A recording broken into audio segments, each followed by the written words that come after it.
오늘 우리 핵심 주제별 말씀 중에서 이제 5가를 할 텐데 5가를 할 텐데 첫 번째로 구원의 확신, 보혈의 능력에 대해서 함께 나누겠습니다.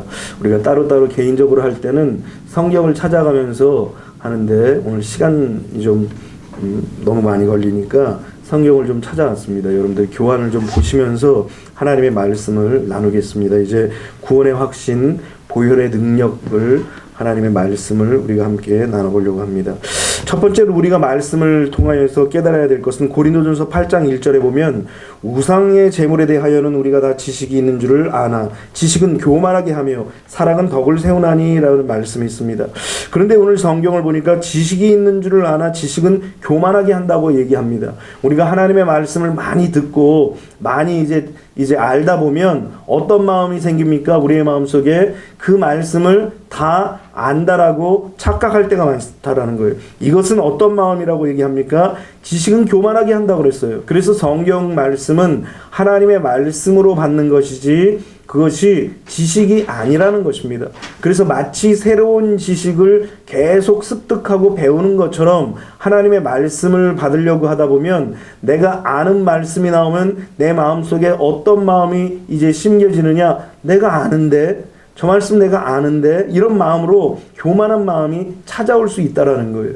그래서 성경 말씀은 항상 또 씹고 또 곱씹고 또 되새기고 또 묵상하고 그런 모습들이 우리에게 필요하다라는 것입니다. 왜냐하면 하나님의 말씀은 머리와 귀로 듣는 것이 아니라 가슴으로 듣는 거예요. 그래서 우리의 가슴으로 하나님의 말씀을 들음으로 말미암아 하나님의 그 말씀들이 우리 삶 속에서 듣는 것을 넘어서 어디까지 가야 한다고요? 행함까지 가야 하는 것입니다.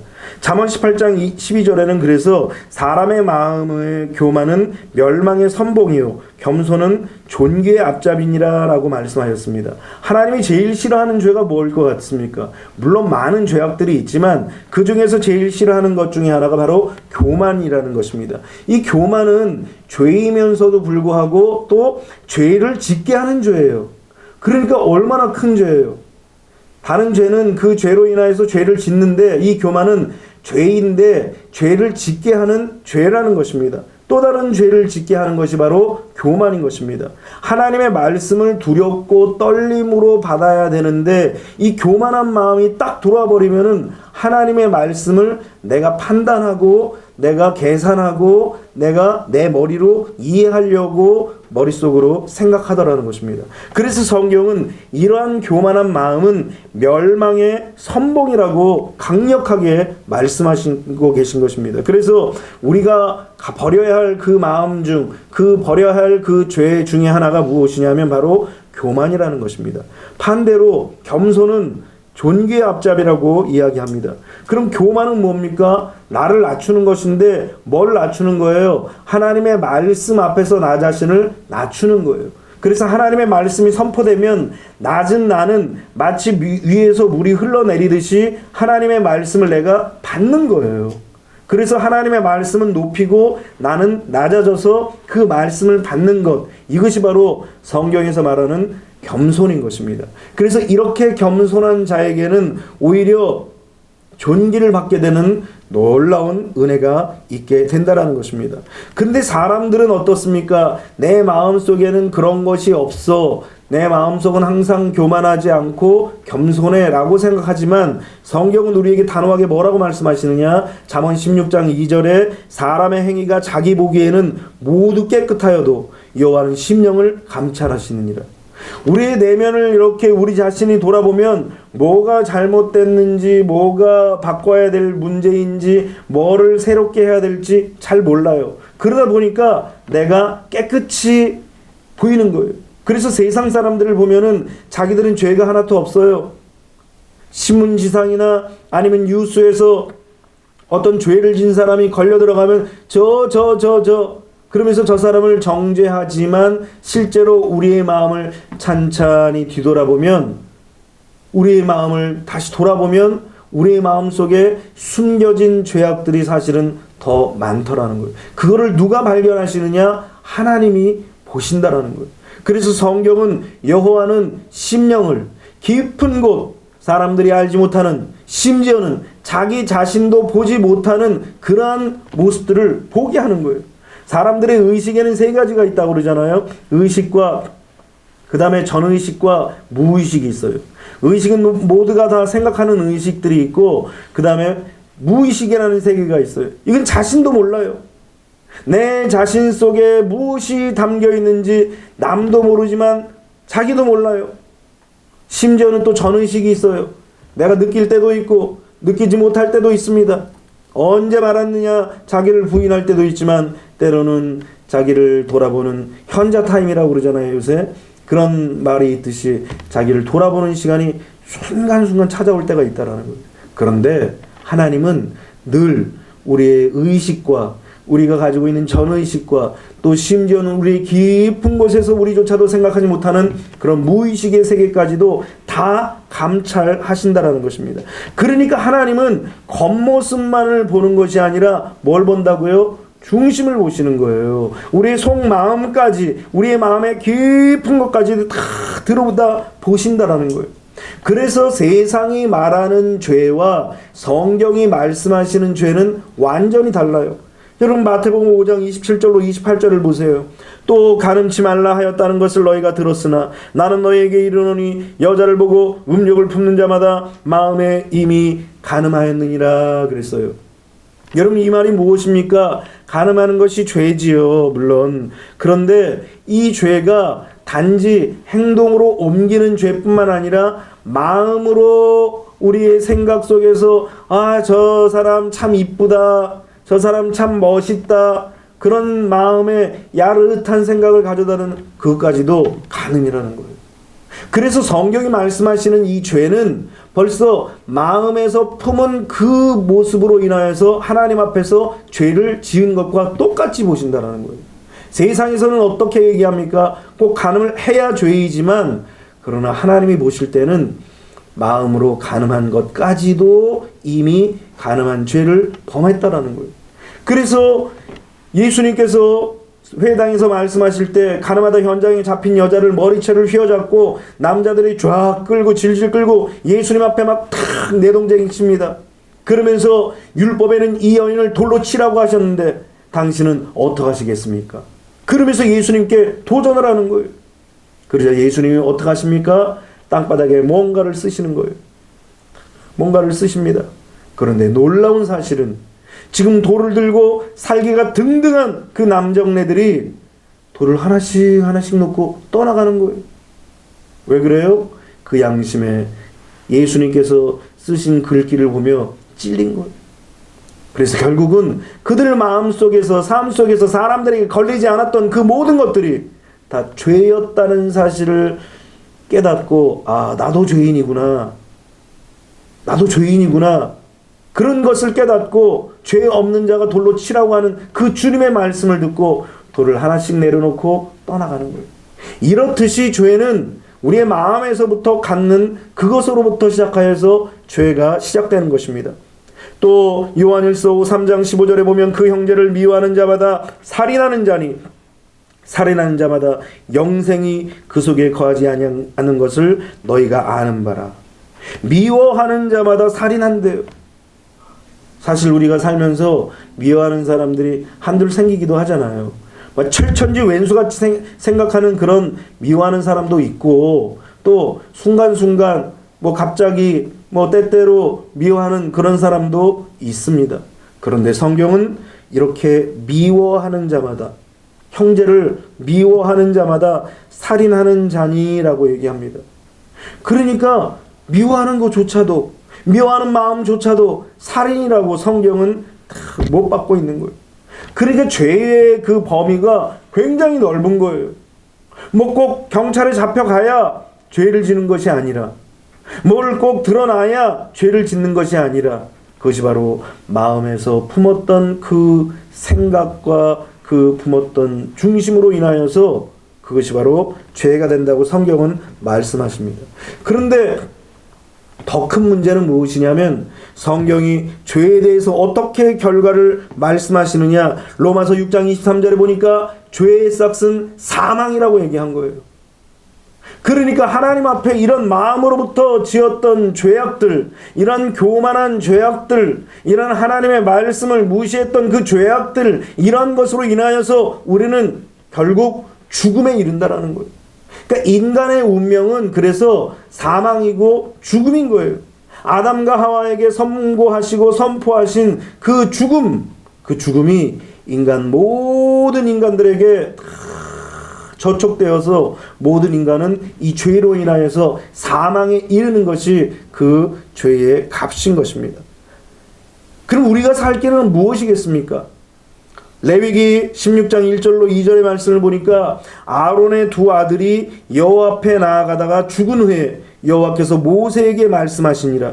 여호와께서 모세에게 이르시되 내 형 아론에게 이르라. 성소의 장한 법궤위 속죄소 위에 무시로 들어오지 말아서 사망을 면하라. 내가 구름 가운데서 속죄소 위에 나타남이니라. 여러분, 이 속죄소가 무엇이냐면 이스라엘 백성들이 광야에서 40년 동안 방황할 때 하나님께서 모세를 통하여서 회막을 짓게 하십니다. 그래서 회막을 네모 반듯하게 이제 직사각형으로 짓고, 그리고 그 안에, 회막 안에는 이제 휘장으로 반을 딱 나눴습니다. 그래서 한쪽은 성소고 한쪽은 지성소예요. 이 성소까지는 이제 어떻게 들어간다 하더라도 아무나 이 지성소 안에는 들어갈 수가 없는 거예요. 이 지성소 안에 들어갔던 아론의 두 아들이 다른 불을 가지고 하나님 앞에 제사를 드리다가 그만 죽음을 맞이하게 된 거예요. 그래서 당시에 제사장들의 옷을 보면 옷깃에 작은 방울들이 달려 있어요. 그래서 하나님 앞에 분향을 드리고 기도를 하고 하나님 앞에 경배를 드리다가 갑자기 방울 소리가 딱 끊치면 둘 중에 하나예요. 하나님의 응답을 받고 있든지 아니면 그 자리에서 즉사를 하든지 둘 중에 하나예요. 그래서 하나님 앞에 아무나 갈 수가 없는 곳이 바로 이 지성소예요. 왜냐하면 지성소 안에는 법궤가 들어 있습니다. 이 법궤는 이제 두 돌판과 그리고 아론의 쌍난 지팡이와 그리고 만나를 담은 금 항아리가 담겨져 있습니다. 그곳은 하나님의 임재와 하나님이 거하시는 그 놀라운 하나님의 영광스러움이 그곳에 함께하고 있음을 상징하는 곳이에요. 그래서 그 위에 금으로 판을 딱 덮어놨는데 그것이 바로 속죄소예요. 하나님 앞에 나아갈 때에 우리는 속죄받지 못한 자는 결단코 그 지성소 안으로 들어갈 수가 없는 거예요. 그런데 이 아론의 두 아들이 그만 속죄함을 받지 않고 그 지성소로 들어감으로 말미암아 죽음을 맞이하게 된 것입니다. 그래서 죄 때문에 하나님 앞에, 거룩하신 하나님 앞에 아무나 나오지 않는 거예요. 오늘날도 우리가 하나님 앞에 예배할 때 꼭 십자가의 보혈을 의지하고 예수님의 보혈로 우리의 죄를 다 고백하고 씻음 받아서 예배를 드리는 거예요. 그렇지 않으면 결단코 하나님은 우리 예배를 흠양하실 수가 없습니다. 왜 그렇습니까? 우리가 죄인이기 때문에. 죄가 해결되지 않으면 하나님 앞에 우리는 감히 설 수가 없어요.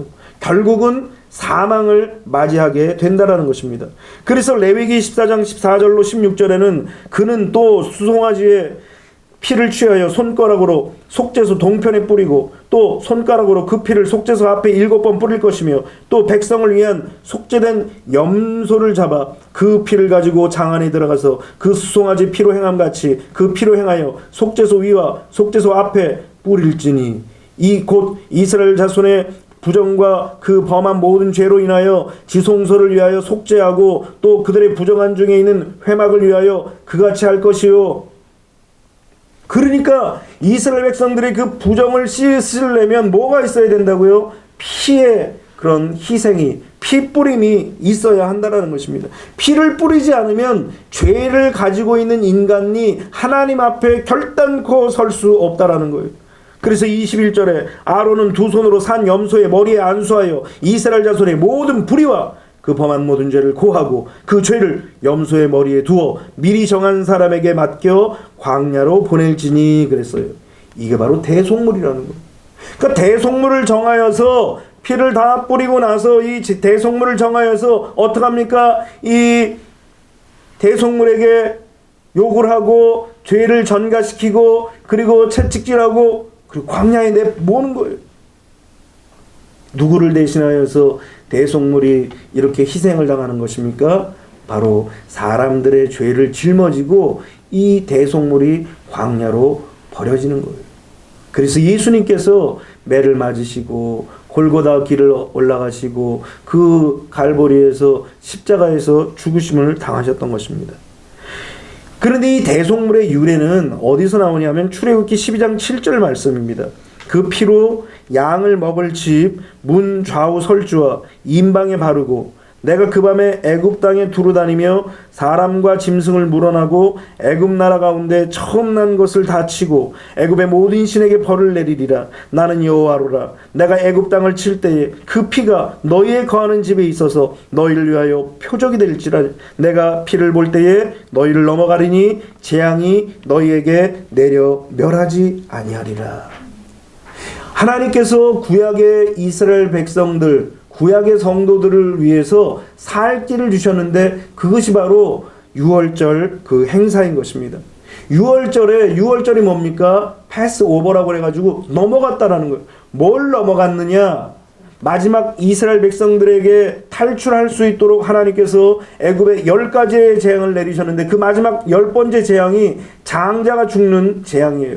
죽음의 사자가 온 애굽 땅을 쫙 덮어가는데 모든 가정마다 모든 짐승들까지도 다 첫 아들이 죽음을 맞이하는 그런 재앙이에요. 이런 재앙이 애굽을 쫙 덮을 때에 하나님께서 이스라엘 백성들에게 살 길을 주셨는데 그것이 무엇입니까? 어린 양을 잡아서 피를 짜고 그 피를 가지고 문 임방과 좌우 설주에 다 피를 바르라는 거예요. 희생의 피를 문 임방과 문 설주에 발라서 죽음의 사자가 그 피를 보고 넘어가도록 하셨다라는 거예요. 그래서 인간은 예수님께서 이 어린 양을 대속함으로 말미암아 이 피를 보므로 죽음의 사자가 인간을 건드리지 못하도록, 인간을 그 죄로 인하여서 죽음을 맞이하지 못하도록 건너가게 하고 넘어가게 한 것이 바로 유월절 어린 양의 피인 것입니다. 그 피를 보고 그 피를 볼 때에 그 피를 보면 이 죽음의 사자가 너희를 넘어갈 것이라고 성경은 우리에게 말씀하신 것입니다. 그러므로 우리는 이 대속물, 이 희생이 없이는 결단코 죽음의 사자를 이길 수가 없는 것입니다. 죄로 인하여서 사망을 맞이하는 그 인간의 운명을 바꿀 수 있는 비결은 바로 피뿌림이에요. 대속물의 그 피를 뿌림으로 말미암아 우리는 바로 자유함을 얻고 소생할 수 있고 생명을 보존할 수 있는 것입니다. 이것을 이사야서 53장 6절에는 뭐라고 말씀하시냐면 우리는 다 양 같아서 그릇 행하여 각기 제 길로 갔거늘 여호와께서는 우리 무리의 죄악을 그에게 담당시키셨다라는 거예요. 여러분, 담당이 뭐예요? 내가 이 책에 무엇을 이렇게 낍니다. 그리고서는 딱 주면은 이것까지도 안에 내용물까지도 주는 것처럼 마치 예수님 앞에 모든 우리의 죄악들을 다 담당시키는 거예요. 담당시켜서 예수님께 다 맡기는 거예요. 오늘 우리가 예수 그리스도의 그 은혜로 말미암아 피로 말미암아 모든 죄를 다 그 대속물에게 담당시키는 거예요. 오늘 저와 여러분들의 그 모든 죄도 예수님께 대속물이기 때문에 그 대속물이신 예수님께 다 담당시키는 거예요. 오늘 그런 은혜가 여러분들에게 있게 된다는 사실을 꼭 기억하시길 바랍니다. 히브리서 9장 22절에는 그렇게 얘기합니다. 율법을 조차 거의 모든 물건이 피로써 정결케 되나니 피 흘림이 없은즉 사함이 없느니라 그랬어요. 죄 사함을 받기 위해서는 반드시 피 흘림이 있어야 한다라는 거예요. 피 흘림이 없이는 결단코 인간의 죄는 사함이 없다라는 거예요. 구약에 하나님께서 뭐라고 말씀하십니까? 눈은 눈으로, 이는 이로 갚으라고 얘기합니다. 생명은 생명으로 갚으라는 거예요. 이 말씀이 뭡니까? 서로 누가 다치게 하면 그 다친 데를 그대로 쳐서 다치게 하는 것이 아니라 이것은 바로 인간에게 선포하시는 거예요. 우리가 지은 죄는 생명을 버리는 죄예요. 하나님이 주신 그 영적인 생명, 혼의 생명, 육의 생명을 다 사단에게 팔아버리고 만 거예요. 그래서 예수님께서 어떻게 하신 거예요? 피 흘려 죽으시기 위해서 이 세상에 오신 거예요. 생명을 지불하기 위해서, 핏값을 갚으시기 위해서 이 세상에 오신 것입니다. 그래서 성경은 피 흘림이 없은즉 사함이 없느니라 그랬어요. 왜? 우리가 생명을 바꿔 먹었기 때문에, 죄와 생명과 바꿔서 우리가 살았기 때문에, 육신이 살았기 때문에 결국은 인간은 그 죄로 인하여서 죽음을 맞이할 수밖에 없는 것입니다. 그런데 예수님께서 피를 흘리심으로 말미암아 우리에게 무엇을 주셨어요? 생명을 주셨다라는 거예요. 그것을 베드로전서 1장 19절에는 오직 흠없고 점없는 어린 양 같은 그리스도의 보배로운 피로 한 것이다 그랬어요. 구약의 성도들에게 구원을 주시기 위하여서, 생명을 주시기 위해서 피 흘림, 짐승의 피를 흘리게 하신 것처럼 신약의 성도들에게는 무엇을 주셨느냐? 예수님께서 보배로운 피를 흘리심으로 말미암아 우리를 건져주시고 죄를 사해 주셨다라는 거예요. 그래서 우리가 예수님을 믿는다라는 것은 뭘 믿는 것이냐? 예수님의 피를 믿는 거예요. 예수님의 피를 믿고 피를 의지함으로 말미암아 죄의 사함을 받고 구원을 받는다는 사실을 우리가 꼭 기억해야 됩니다. 그래서 예수님의 피를 뭐라고 그러죠? 보혈이라고 얘기하는 거예요. 그리스도의 보배로운 피라는 거예요. 그 피가 아니면 우리도 역시 사함을 받지 못한다라는 거예요. 그 예수님께서 구약에서 말씀하신 그 염소, 광야로 내모는 그 염소로 이 세상에 오셨더라는 거예요. 그래서 마가복음 10장 45절에는 뭐라고 말씀하시냐면, 인자에 온 것은 섬김을 받으려 함이 아니라 도리어 섬기려 하고 자기 목숨을 많은 사람의 뭐로 주려 함이니라? 대속물로 주려 함이니라 그랬습니다. 왜 예수님의 피를 믿어야 되느냐? 예수님이 대속물로 오셨기 때문인 것입니다.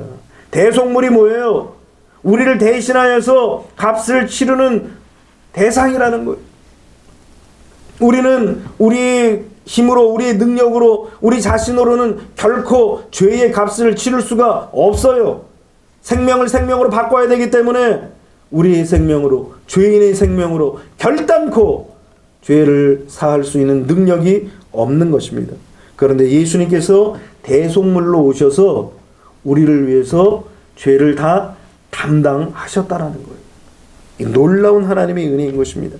예수님께서 이렇게 대속물로 오셔서 십자가에서 죽으심으로 말미암아 어떤 일이 생겼냐면, 마태복음 27장 50절로 51절에 보니까 예수께서 다시 크게 소리 지르시고 영원히 떠나시다. 이에 성소 휘장이 위로부터 아래까지 찢어져 둘이 되고 땅이 진동하며 바위가 터지고 그랬어요. 아까 뭐라고 그랬죠? 회막에는, 성막에는 두 부분으로 이렇게 딱 나눠져 있는데 성소와 지성소로 나눠져 있습니다. 이 성소와 지성소로 나눠졌던 것이 바로 휘장인데, 이 휘장은 두 마리의 황소가 당겨도 찢어지지 않는 그런 질긴 소가죽으로 만든 휘장이에요. 아무도 그것을 찢을 수가 없고 아무도 그것을 내릴 수 있는 자가 없습니다. 그런데 예수님께서 십자가에서 죽으실 때에, 운명하실 때에 그 휘장이, 사람의 힘으로 찢어지지 않는 그 휘장이 위에서부터 아래까지 쫙 찢어진 거예요. 다시 말하면 하나님 앞에 나갈 수 있는 길을 예수님께서 여셨다는 거예요. 그러니까 예수님께서 뭐라고 말씀하십니까? 내가 곧 길이요 진리요 생명이니 나로 말미암지 않고는 아버지께로 올 자가 있다 없다? 없느니라 그랬어요. 예수 그리스도만이 오직 길이 되고 진리가 되고 생명이 되어서 하나님 앞에 나갈 수 있는 유일한 구원의 길이라는 거예요.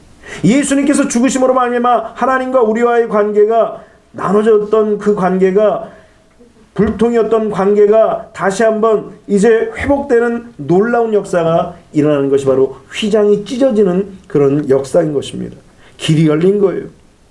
그래서 그것을 히브리서 9장 12절로 14절에는 뭐라고 말씀하시느냐?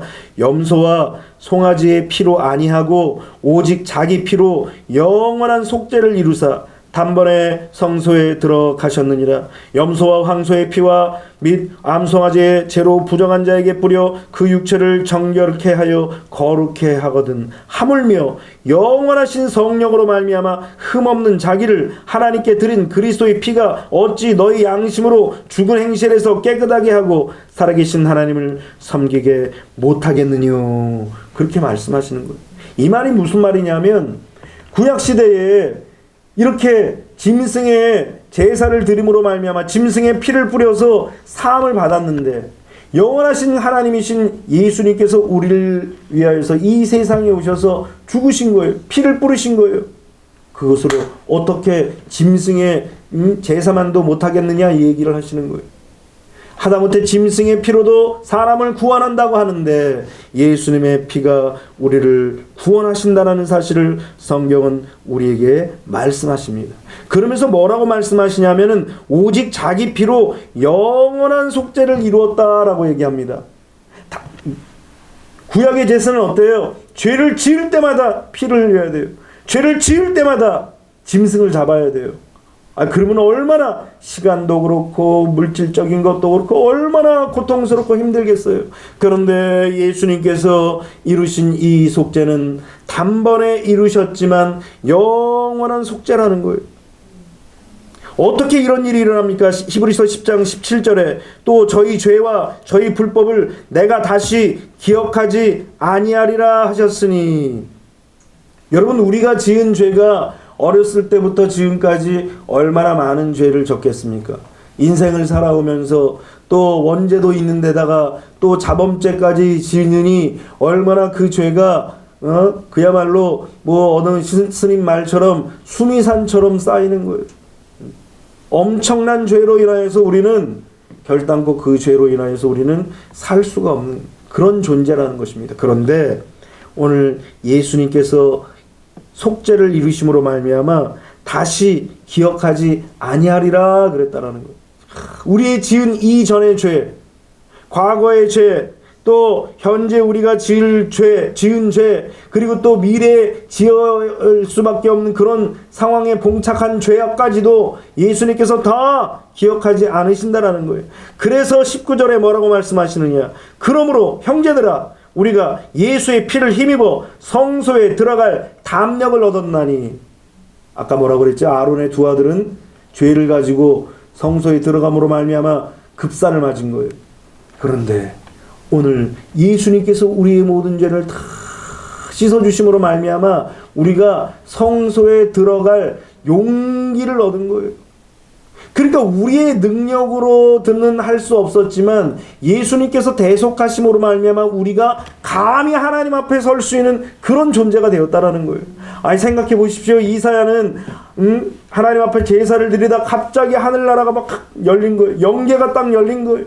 그러면서 하나님의 그 영광스러운 모습들이 이제 보여지고, 그리고 그 옆에 스랍들이 막 날개질을 하면서 거룩하다 거룩하다 거룩하다 하나님의 영광을 본 거예요.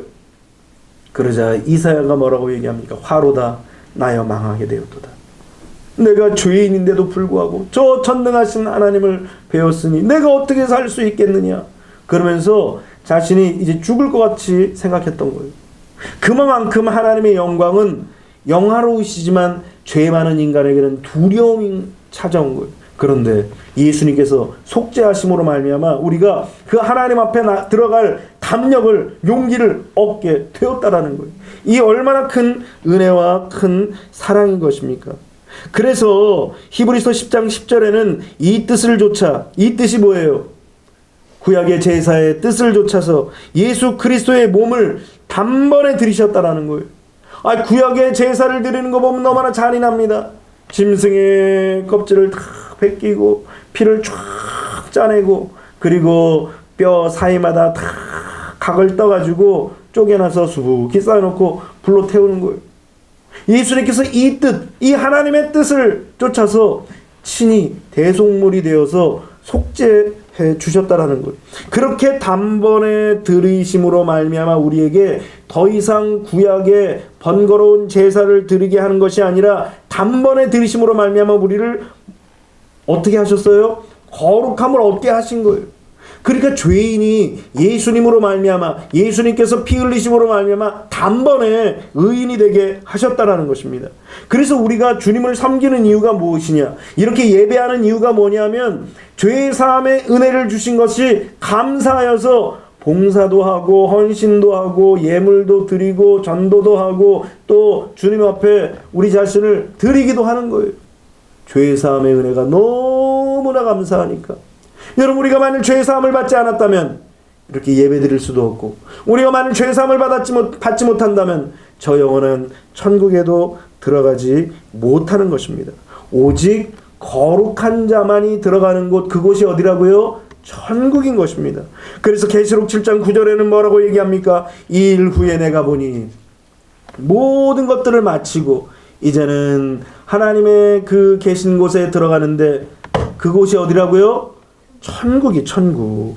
그 천국에 가보니까 각 나라와 족속과 백성과 방언에서 아무라도 능히 셀 수 없는 큰 무리가 흰 옷을 입고 손에 종려가지를 들고 보좌 앞과 어린 양 앞에 서서 13절 14절에 보니까 장로 중에 하나가 응답하여 내게 이르되 이 흰 옷 입은 자들이 누구며 또 어디서 왔느뇨?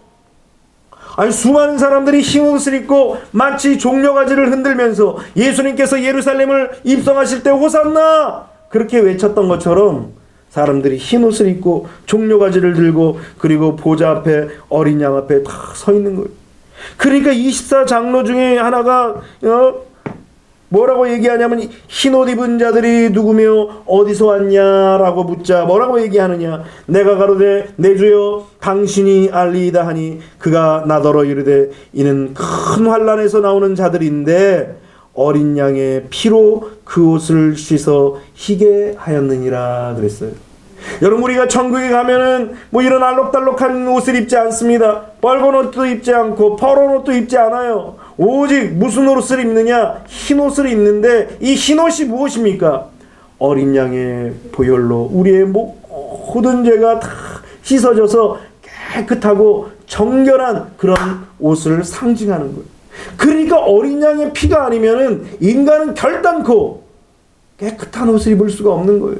오직 예수 그리스도의 보혈로 깨끗해진 자만이 오히려 오직 천국에 들어갈 수 있다는 사실을 믿으시기를 주님의 이름으로 축원합니다.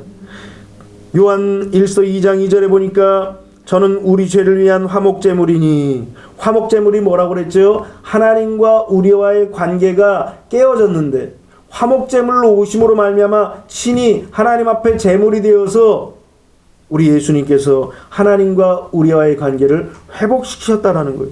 그런데 이것이 우리만 위할 뿐이 아니라 온 세상의 죄를 위함이시라는 거예요. 그러니까 이 얘기는 무슨 말이느냐? 하나님 앞에 죄 씻음을 받은 그런 흰옷 입은 자, 구원받은 자들은 우리만 구원받는 것이 아니라 모든 사람들도 구원을 받아야 한다라는 거예요. 그러니까 모든 사람들에게, 구원받은 모든 사람들에게는 어떤 사명이 있냐? 전도의 사명이 있는 거예요. 전도는 뭐 전도사나 하고 목사나 하는 것이 아니라 전도는 구원받는 모든 사람들이 하는 그런 감사의 모습인 것입니다. 왜냐하면 오늘 말씀에 나온 것처럼 우리만 위할 뿐 아니요 온 세상의 죄를 위하심이라 그랬어요. 그래서 우리가 온 세상이 수많은 사람들이 구원을 받고 예수 그리스도의 은혜를 입고 죄의 사함을 입을 수 있도록 우리가 어떻게 해야 돼요? 옆에 사람들에게 전도하는 거예요. 여러분, 좋은 곳 가면은 얘기해요, 안 해요? 떡 먹고 맛있다고 그냥 주고 싶은 그 마음처럼 예수 믿고 죄 사함 받고 구원받은 것이 너무 감사해서 어떻게 해야 됩니까? 옆 사람들에게 떡 주는 것보다도 더 감사하게, 더 기쁘게 막 증거하는 거예요. 어디 가서 병원에서 좋은 약을 조제받고 치료받으면 어떻게 합니까? 이야, 누가 아프다고 그 병원 가봐라. 그 병원 가면 병 낫는다더라. 그 병원 가면 좋은 약 준다더라. 그러면 사람들이 알리잖아요. 우리도 마찬가지예요. 죄의 사함을 받아서 구원받은 자들은 그 죄의 사함을 받아 구원받은 것이 너무나 기뻐가지고 내 친한 사람에게 알리지 않는 사람이 없어요. 그렇게 알리는 자에게 하나님은 은혜와 축복을 주시고 더 큰 것들을 주시는 거예요. 왜? 그래야지 전도하죠. 성경을 보면 사도 바울이 얼마나 고난을 당하고 많은 어려움을 당했습니까? 그럼에도 불구하고 복음을 증거하니까 죽기 직전까지, 순교하기 직전까지 하나님께서 그에게 건강과 물질과 은혜와 축복과 사랑을 막 무한하게 부어주시는 거예요. 하나님은 죄의 사함 받은 하나님의 사람들에게 이런 전도의 사명을 주신 거예요. 오늘 여러분들이 다 이 전도의 사명을 감당하시기를 주님의 이름으로 축원합니다. 왜요? 내가 제사함 받았기 때문에. 내가 하나님의 의인의 반열에 서서 어린 양과 또 하나님의 보좌 앞에 탁 섰을 때 종려나무 가지를 흔들며 찬양하고 경배하고 주님의 이름을 높이는 그런 영광스러운 자리에 우리가 설 수 있었던 그 놀라운 은혜를 증거하는 거예요. 오늘 여러분들이 그 사명을 다 감당하시기를 주님의 이름으로 축원합니다. 마지막으로 요한일서 1장 7절로 9절에 뭐라고 말씀하십니까? 저가 빛 가운데에 계신 것 같이 우리도 빛 가운데 행하면 우리가 서로 사귐이 있고 그 아들 예수의 피가 우리를 모든 죄에서 깨끗하게 하실 것이요. 만일 우리가 죄 없다 하면 스스로 속이고 또 진리가 우리 속에 있지 아니할 것이요. 만일 우리가 우리 죄를 자백하면 저는 미쁘시고 의로우사 우리 죄를 사하시며 모든 불의에서 우리를 깨끗게 하실 것이요. 여러분, 과거와 현재와 미래의 모든 죄를 예수님께서 다 씻으셨어요. 아멘. 그러니까 두려워할 게 없어요. 우리의 원죄, 우리의 자범죄, 우리의 자범죄도 과거에 지었던 죄, 또 현재 지금 짓고 있는 죄, 미래의 죄까지 예수님이 다 씻으신 거예요. 그런데 우리가 해야 될 게 있어요. 무엇이냐? 내가 순간순간 지은 죄들을 주님 앞에 아뢰며 자백하는 회개가 있어야 한다는 거예요. 그래서 예수님께서 제자들을 모아놓으시고 뭐 하셨어요? 발을 씻어주셨잖아요. 단순히 발을 씻김으로 내가 종이다 그런 의미로 섬김으로 오신 것이 아니라 이 발 씻는 것은 뭐예요? 우리가 매 순간마다 짓는 그 죄를 예수님 앞에 발을 내밀고 씻듯이 예수님의 보혈로 우리의 모든 죄악들을 다 낱낱이 고백하는 거예요. 지난날의 죄악도 고백하고 지금 현재 내가 짓는 그 죄도 고백하고 뿐만 아니라 내가 앞으로 지을 그런 죄들 아직은 모르잖아요. 어떤 죄인지 모르잖아요. 그렇지만 예수님께서 다 씻어주신다는 사실을 믿고 주님 앞에 아뢰기만 하면 됩니다. 하나님, 내가 이런 죄를 회개했는데 또 졌습니다. 내가 이렇게 하지 말아야 되는데, 이렇게 성경에 하지 말라고 하셨는데 내가 또 이런 죄를 졌습니다. 그러면서 회개하는 거예요. 뿐만 아니라 우리가 하나님이 명령하셨음에도 불구하고 따라 행하지 못한 그것도 죄예요. 기뻐하라. 그런데 기뻐하지 못한 거, 이것도 죄인 거예요. 기도하라. 그런데 기도합니까? 여러분들 매일 성전에 나와서만 기도하는데 이 성전에도 일주일에 한 번 와가지고 언제 기도하려고 그래요? 범사에 기도하라고 그랬는데, 항상 기도하라고 그랬는데, 쉬지 말고 기도하라고 그랬는데 기도하지 못하는 거예요. 이것도 다 죄라는 거예요. 감사하라고 그러는데 좋을 때만 감사하게 됩니다. 아무래도 힘든 일, 어려운 일 만나면 감사보다 불평하는 거예요. 이스라엘 백성들이 죄에 빠진 이유가 무엇입니까? 좋은 일에는 감사하는 것 같은데, 좋은 일 때는 하나님께 찬양하고 높이는 것 같은데, 조금만 좀 문제가 생기면 그냥 투덜투덜 그냥 원망과 불평이 나오는 거예요. 이것이 이스라엘 백성들에게 있어서 죄의 도화선이 돼서 그들로 하여금 타락하게 하는 거예요. 우리도 마찬가지입니다. 하지 말아야 할 것도 했다면 회개해야 되듯이 해야 할 것도 하지 않으면 회개해야 되는 거예요. 그래야만 주님 앞에 깨끗하게 씻음 받는 것입니다. 그래서 구원의 6단계를 항상 얘기하잖아요. 죄사함 받으면 거듭남 받은 다음에 다 되는 것이 아니에요. 성령 세례를 받아야 됩니다. 성령 세례를 받은 다음에는 어떻게 해야 돼요? 충만을 받아야죠. 성령 충만을. 충만이 뭡니까? 흘러 넘치는 거예요. 흘러 넘친다라는 것이 무엇입니까? 예수 그리스도의 성품을 받아가지고 예수의 그리스도의 성품이 막 흘러나가는 거예요. 향기가 막 뿜어져 나가듯이 이 꽃도 꽃이 피면 막 향기가 나잖아요. 그래서 뭐 어떤 건 천량이라고 그러잖아요. 천일 간다고. 그런 것처럼 하나님의 백성들도 마찬가지예요. 예수 그리스도로 충만하고 성령으로 충만하면 그리스도의 성품이 막 드러나는 거예요. 그래서 성령 충만을 받아야 되는 거예요. 이 성령 충만을 받으면 이제는 전인구원을 딱 이루어서 하나님의 말씀대로 살아가게 되는 것입니다. 그래서 결국은 어디까지 가야 돼요? 예수 그리스도와 한 몸을 이루어야죠. 마치 사도 바울이 내가 사는 것은 이제 내가 사는 것이 아니요 내 안에 그리스도가 사시는 것이라 그렇게 고백한 것처럼 예수 그리스도와 함께 살아가는 삶, 이런 삶을 살아야 됩니다. 그런데 내 힘으로 할 수가 없어요. 내 힘으로 죄사함 받을 수도 없고, 내 힘으로 거듭날 수도 없고, 내 힘으로 성령 세례를 받고 싶어도 받을 수가 없고, 내 힘으로 성령 충만하다고 내가 막 입으로 성령 충만하다고 얘기한다고 해도 성령 충만할 수가 없는 거예요. 내 입으로 전인 구원을 받았다라고 얘기해도 받을 수가 없는 거예요. 그럼 어떻게 해야 됩니까? 예수님의 보혈 앞에 나가는 거예요. 그래서 예수님, 내가 나의 모든 죄를 내려놓습니다. 내가 세상에서 이런 죄를 졌습니다. 내가 이렇게 하라고 말씀하셨는데 이렇게 하지 못했습니다. 내가 그리스도의 성품을 닮아서 그리스도의 향기를 발해야 되는데 오히려 내가 똥냄새를 풍겼습니다. 주님 용서해달라고. 그렇게 하나님 앞에 회개하고 자복할 때 오늘 성경에서 뭐라고 말씀하십니까? 만일 우리가 우리 죄를 자백하면 저는 미쁘시고 의로우사 우리 죄를 사하시며 모든 불의에서 우리를 깨끗하게 하실 것이요. 오늘 우리가 주님 앞에 다 고백하면 주님이 해결해 주시는 거.